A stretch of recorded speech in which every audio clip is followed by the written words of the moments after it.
The last time I had to introduce somebody from military intelligence was last year when I invited the base commander, the newly appointed base commander, and I was criticized for not giving a great big introduction. And you know, I kind of thought to myself before I introduced the man that he was in military intelligence and he'd been all over the world and he'd done everything and seen everything, and you probably get an idea of what he's done from the talk that he gave. This gentleman here, you might notice in the brand, there's not a name printed. That was at his request because he wanted to introduce himself and didn't want, evidently, the world to know that he was going to be here. I don't know why, but on the card that he gave me to introduce himself, retired Major U.S. Army. And I'm thinking that he's seen everything and done everything because he's been in the intelligence community his military career. And I'm sure it's going to be a great, interesting talk, but I don't have any idea what he's going to talk about. He drove in from Austin, and we appreciate him being here. Thank you very much.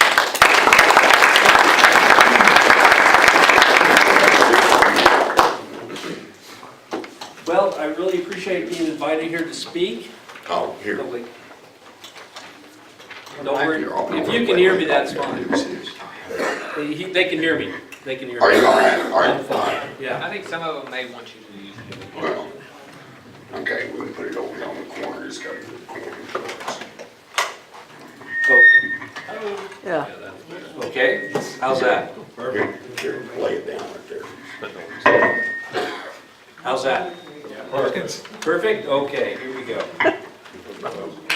Small correction. I was not in military intelligence. I was in infantry and civil affairs, doing civil military operations. And that's about all you need to know. All right, the topic today is from a presentation I've given for the past 8 years in different places called Jihad on the Southern Border. And this is based on observations I've made both in the military and as a Texas border volunteer down in South Texas. I know that there are a lot of issues with border security, and that's what I call it. I'm not talking about the immigration system. Sometimes they are going to have to do their job and fix the immigration system. But what they need to fix first is border security. And I can tell you this, I spent 6 of my last 9 years overseas in the Army. And I was appalled when I came back in 2010 and found that the border had been left unsecured in time of war. That's reprehensible. I don't care who's in charge. So that's what we're going to talk about today. I apologize that we're not able to see the slides. I'll speak to them. There are certain videos that go with the slides. What I'll do is I'll send you those in an email so you can distribute them with a little explanation on each video. One thing I always do is I mention our honored fallen, and we've had 6 since my last presentation in November. 4 soldiers were killed in a roadside bomb in eastern Afghanistan. 1 ranger was killed in western Afghanistan in a firefight, and then we lost a major by a betrayal by someone in the Afghan army. We also lost 4 Americans killed and 3 wounded in Syria. 2 of them were service members, 1 translator, and a contractor. That was just 2 days ago. But this presentation is usually given in honor of someone who has lost their life because they've experienced the ugliness of jihad. And since I do border security, I merge the two.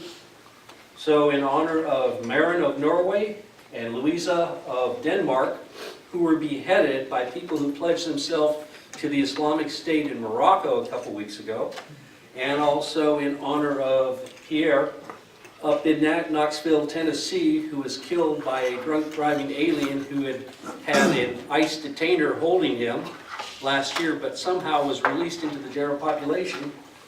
This presentation will tell the truth.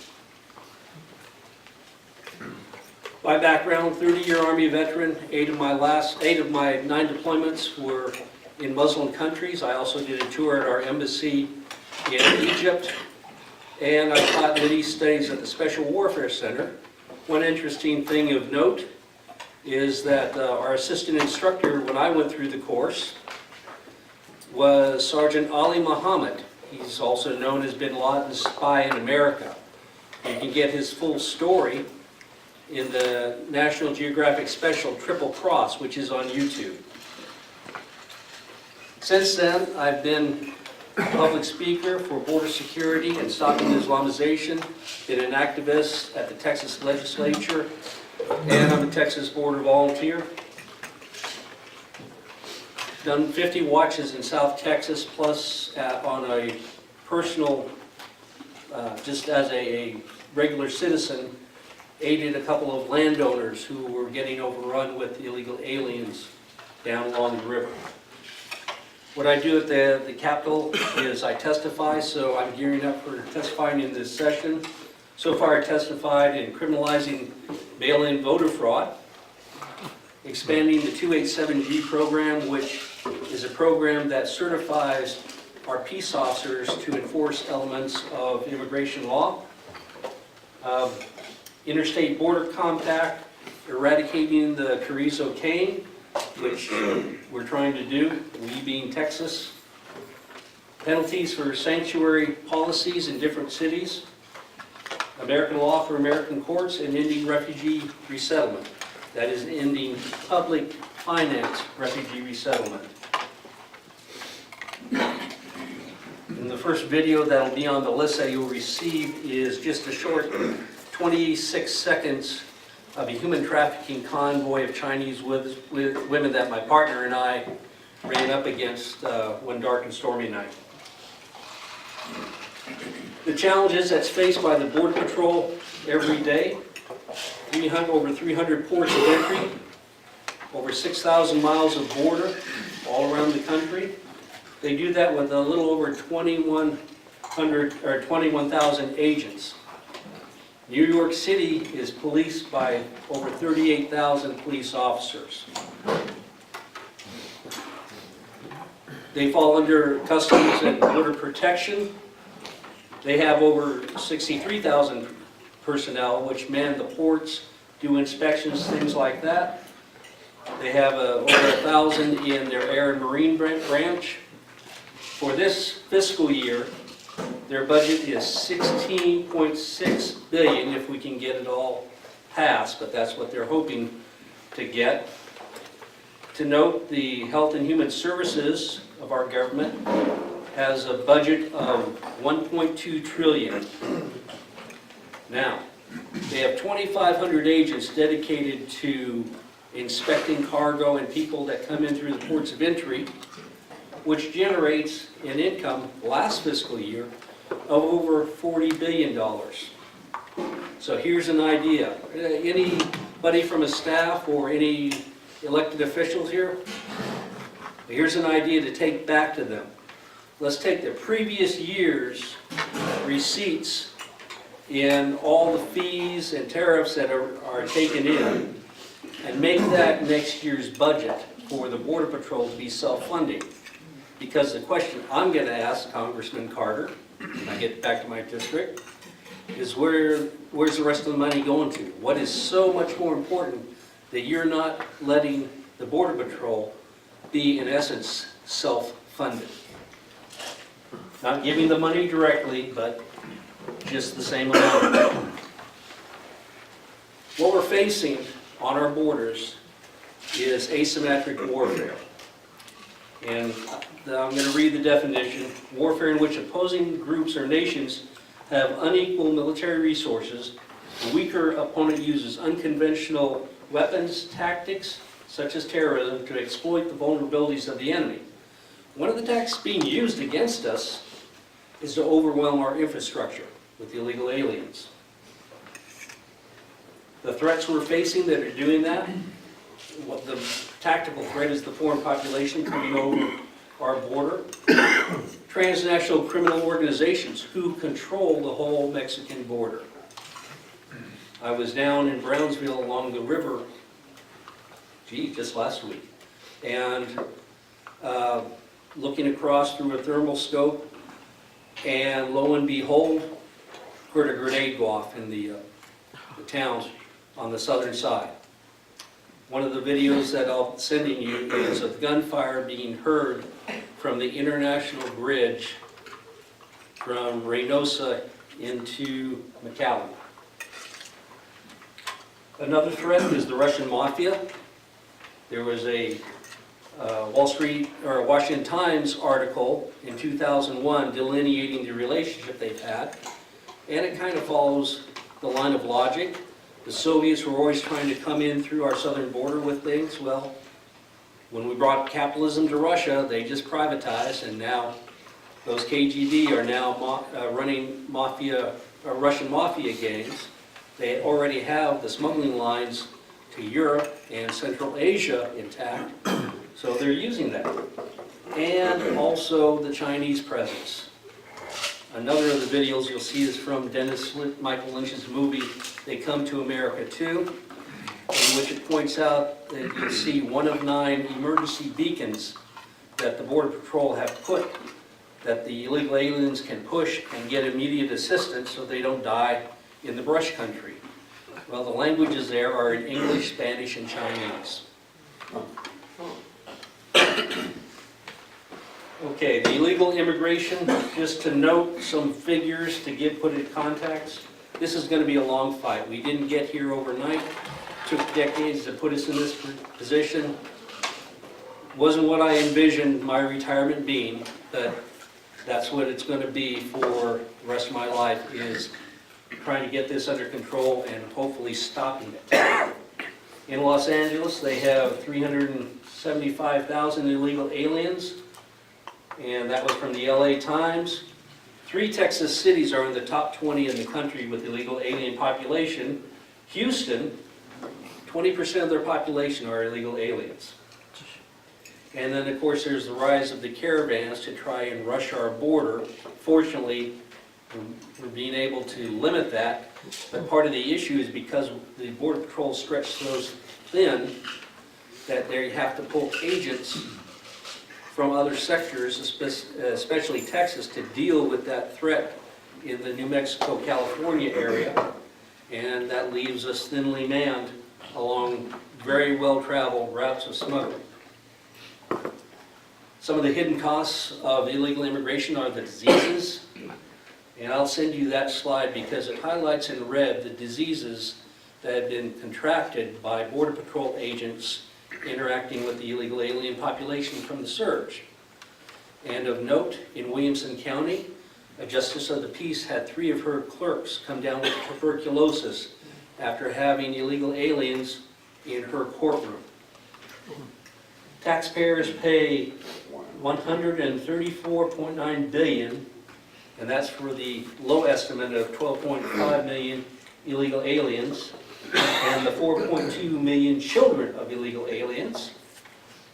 And the increased burden is not only on our health care, it's on our roads, other infrastructure, our schools, because of a Supreme Court case which mandates that we have to educate the children of illegal aliens, unless it's an undue burden on the state, and no one's been willing to take that stand of as yet. Another issue is the money being wired to Mexico from illegal aliens who are working here. In April 2017, $2.3 billion was wired back through Western Union and other services.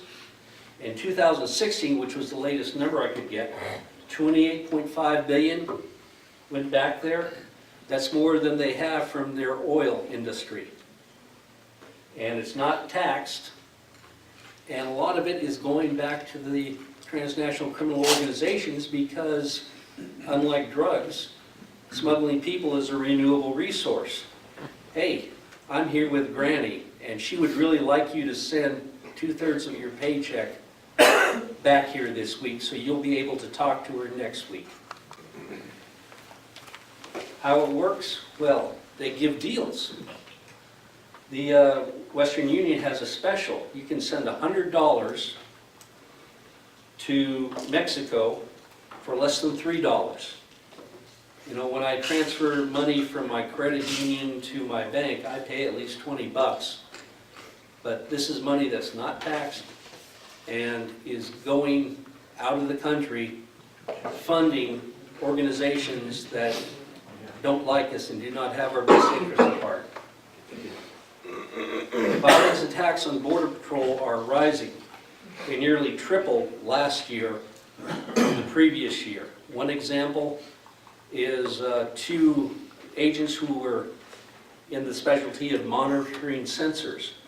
They came upon 2 men from El Salvador, south of Falfurrias, and they took them and detained them, and they said, "Oh, we'll show you where the rest of the group is." When they got down the road a little ways, the illegal aliens turned on the agents, assaulted them. One of them got a pistol away from the agent, fired twice, missed him, 3rd round jammed. The district attorney refused to prosecute for anything, so he went back into the general population. The issue is being underreported because of paperwork, and it's also being under-addressed by our judicial system. And as I mentioned, there's fighting.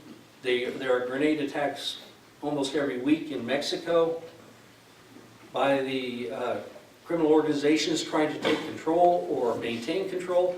Plus, there are factions fighting between each other, especially as we get a handle on border security. This is their livelihood. $30 billion worth of drugs get into the country. And then there's the human trafficking element. This is big business for them. And as routes disappear, they're going to be fighting each other to get the good routes, to keep their income up. And let's see, this is from 3 January of this year. The Scorpions took control of Rio Bravo and pushed the Metro faction of the Gulf Cartel back into Reynosa. And then, of course, there's MS-13. You've heard a lot about them. Back a couple of years ago, 214 illegal aliens of that gang, or 214 members of the gang, were arrested in the United States, and 193 were illegal aliens. They're coming across the border. We've done watches in which Tango Glass gang members that are headquartered out of Houston and are contracted, they have been apprehended by Border Patrol after we've reported citing people. And then there's the Jalisco New Generation Cartel, which is risen up and is displacing the Zetas, which used to be the most violent gang out there. And the Zetas are allied with Hezbollah. So I'll send you the map to show you the difference, how this organization has grown across Mexico. It's now has a presence in 22 Mexican states. And back in February of 18, they found an improvised explosive device at the bridge at McAllen. And one I'm going to be sure to send you is a video of the new cell phone application for your smartphone, which they have an app that tracks Border Patrol, last known sightings, weak places in the wall or that they can cross, called Benvenidos. It's on Facebook and YouTube, but I'll send you the video. Okay, reality in Brownsville. There is a portion of the wall or fence, however you want to term it, already built. They didn't do a very good job. Any veterans here? They did not incorporate the concept of interior lines. They put the wall behind the dike road. so that they don't have to climb the wall to get to a road that leads to a paved road into Brownsville less than 200 yards away. So there needs to be a little bit more tactical awareness in placing in our barriers. And that concept is extended out into the counties where they have Big Bend National Forest, areas like that. We don't have any road along the river. That'd be a worthwhile expense for our taxpayers because it'll give the agents' interior lines able to speedily intercept people that have been observed crossing over, whether it's from aerostat, the big blimp in the sky, or a drone, or any other device they use to sight them or detect them. We need to have a system to where they can intercept the people who are invading our country more easily than they are now. And last Monday in Brewster County, 5 individuals in camouflage clothing were apprehended by the Sheriff's Department carrying a total of 286 pounds of marijuana. I'll send you that picture as well. Now, we get to the intersection. First of all, I know that infiltration by jihadist organizations have been occurring since 1990 because when I got back from Desert Storm, I was doing my after-action report at a Special Forces unit, and I was asked if my Arabic was good enough to listen to radio transmissions of people coming across our border, and I happened to run into an individual who was actually hired as a contractor for the government to observe those people coming across the border in 1992. So it's been happening since then. And we know Hezbollah has had offices in Mexico and other Latin American countries since the 1990s. They're behind the Buenos Aires bombings of the Israeli facilities. They have a presence there. As back as early as 2010, the federal government issued a terror watch for Texas along the Mexican border. Judicial Watch reported on the Islamic State camp in 2016, and that was confirmed by, well, that wasn't confirmed, but Islamic State presence in Mexico was confirmed the next year to me by a Mexican army officer who said that his government had told them to back off, don't do anything to them. And we have evidence of jihadists moving through South Texas. Council of American Islamic Relations, other Islamic groups, are a front for the Muslim Brotherhood, whose stated goal is to establish a worldwide caliphate. And they're trying to do that. How much time do I have? I'm gonna watch. About 7 more minutes. 7 more minutes, okay. Gonna cut it short a little bit. This is part of the evidence that we've recovered. Wow. These wrappers are from items that came from Morocco and I believe India. This is a trail marker that we found. That's the word Allah written on it. It's found in Amman at night, where we also discovered a rape tree. Everybody knows what a rape tree is. Wow. It's where they hang women's undergarments to show that, hey, I'm the big cheese around here. These are my trophies. Plus there's a threat on the northern border as jihadists come back from fighting for the Islamic State into Canada. So far 60 have returned. And the Trudeau administration has said jihadists have right to return and the government must facilitate their reassimilation. Okay, Hezbollah, as I mentioned, is down there, and I'll send you the videos that talk about why they haven't had an overt attack, yet they're alive. And same with the Islamic State. They may be defeated in Iraq and Syria, but they are active everywhere else in a strong way. In fact, they've had a resurgence in the Philippines over the past couple months, and President Duarte has contracted people to come over and help him stop that threat. And two Americans were among 5 Islamic State fighters captured in Syria, one of them from Houston. And he's the gentleman who sent his resume to the Islamic State a couple of years ago. And on his return, he said, I saw some crucifixions. You know, that's just normal life there. Wow. And of course, the terror attack on President Trump was stopped. I don't know if they released his name in the mainstream media. His name is Hashir Jamal Tayeb. He was going to use an anti-tank weapon, an AT-4, to blow a hole in the White House and then go in with as many weapons as possible to kill as many people as he could. There's cultural affiliations between the jihadists and the TCOs. There's even a rise of rap music, and I'll send you the music video by a gentleman who, I think he won an award at the Grammys for his style of video. The rap video that he made is entitled The Sinaloa Cartel, and he's a German Muslim who made this. Okay, You want to save time for a couple of questions? I sure do. The organization I belong to, Texas Board of Volunteer, their mission is to observe and report. That's all we do.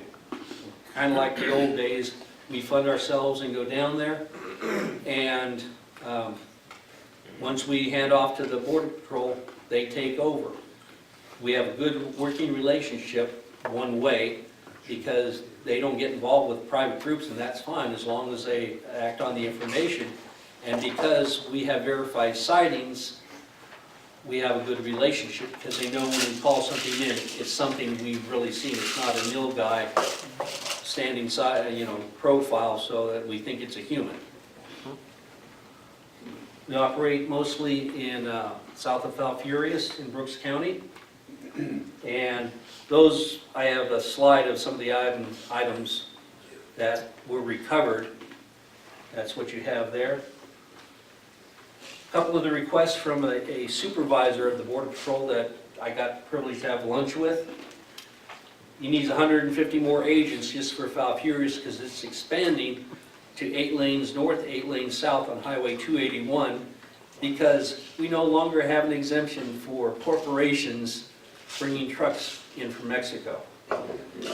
So they don't get checked at all? No, they now will get checked, because they did have an exemption to where they could have somebody certified to inspect the truck. But again, if they get a call on the cell phone from somebody who says, I'm just sitting here with your daughter, she's a lovely girl, it'd be a shame if she couldn't go to school tomorrow, Wow. what are they going to do? So we're taking it out of their hands. Congress needs to speed up funding for border projects. Gee, where have we heard that? And as of last week, the new checkpoint wasn't completed yet. It's supposed to be completed a few months ago. 2 things that Chris Cabrera, the Vice President of the Border Patrol Union, wants is expanding the 287G program and funding cane eradication. And with that, what can you do? Well, you're doing it. I appreciate you having me here to talk. I'm willing to stay and answer questions afterwards, but you're educating yourself on the issue. You can start a blog. There's an organization called Texans for Truth out of Georgetown. One of the members started a watchdog blog on the city government. You can be an activist at the state capitol. Fredericksburg Tea Party hosts what's called First Amendment Tuesdays, in which they coordinate the efforts of people coming down to make sure our freedoms are restored and not taken away. Support elected officials when they're doing a great job, to give them guidance, because after all, they're our employees.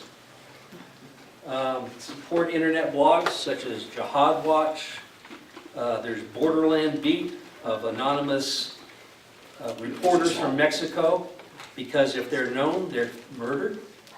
Support nonprofits like Texas Board of Volunteers or Elijah Rising. You can support financially, or you can join Texas Board of Volunteers, come down, post out.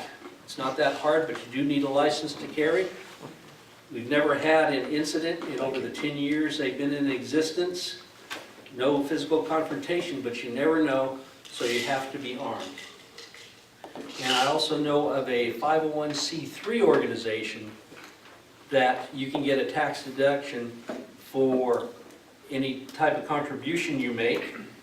And so far, tax deductible contributions have paid for half of our first drone, which we now have in our pilot's training. So we're going to be deploying with the drone that will be operated on private property, and also funded a thermal scope to aid in the security of the people who have the real good equipment, the $8,000 flare that they own, where they can sight people a long way off. But we needed a scope for the security to make sure nothing was coming up on the other 270 degrees that they were looking. What are your questions? Yes, sir. Would they be able to dig a tunnel under the wall like they do in Jerusalem? Yeah, well, in Israel, yes. There were tunnels that were being dug under the DMZ, but technology for detecting them are better. It's an active front. You know, one of the things I did mention, General McCaffrey and Scales did a report for Agriculture Commissioner Todd Staples in 2011. They're facing a low-intensity threat, basically more than a terrorist threat, insurgent threat. The stated goal of the TCOs at that time was to establish a corridor 100 miles deep into Texas where they could operate with impunity. And their efforts resulted in 59 officials of Hidalgo County being arrested for cooperating with the cartels, to include the sheriff and his son, who was a police officer in one of the towns. It's an ongoing battle, and until their power base is taken away, it's going to be a cat and mouse game. They adapt to our procedures. We adapt to their new techniques in infiltration. Yes, sir. I just have an observation. When I was over in Iraq, we had prisoners that, and this surprised me, but these prisoners some of them knew how to speak Spanish. And I thought to myself, well, there's not a Spanish-speaking country anywhere near here. Because of oil contacts. When I was in Cairo, I was invited numerous times to parties hosted by the Spanish-speaking ladies of Cairo.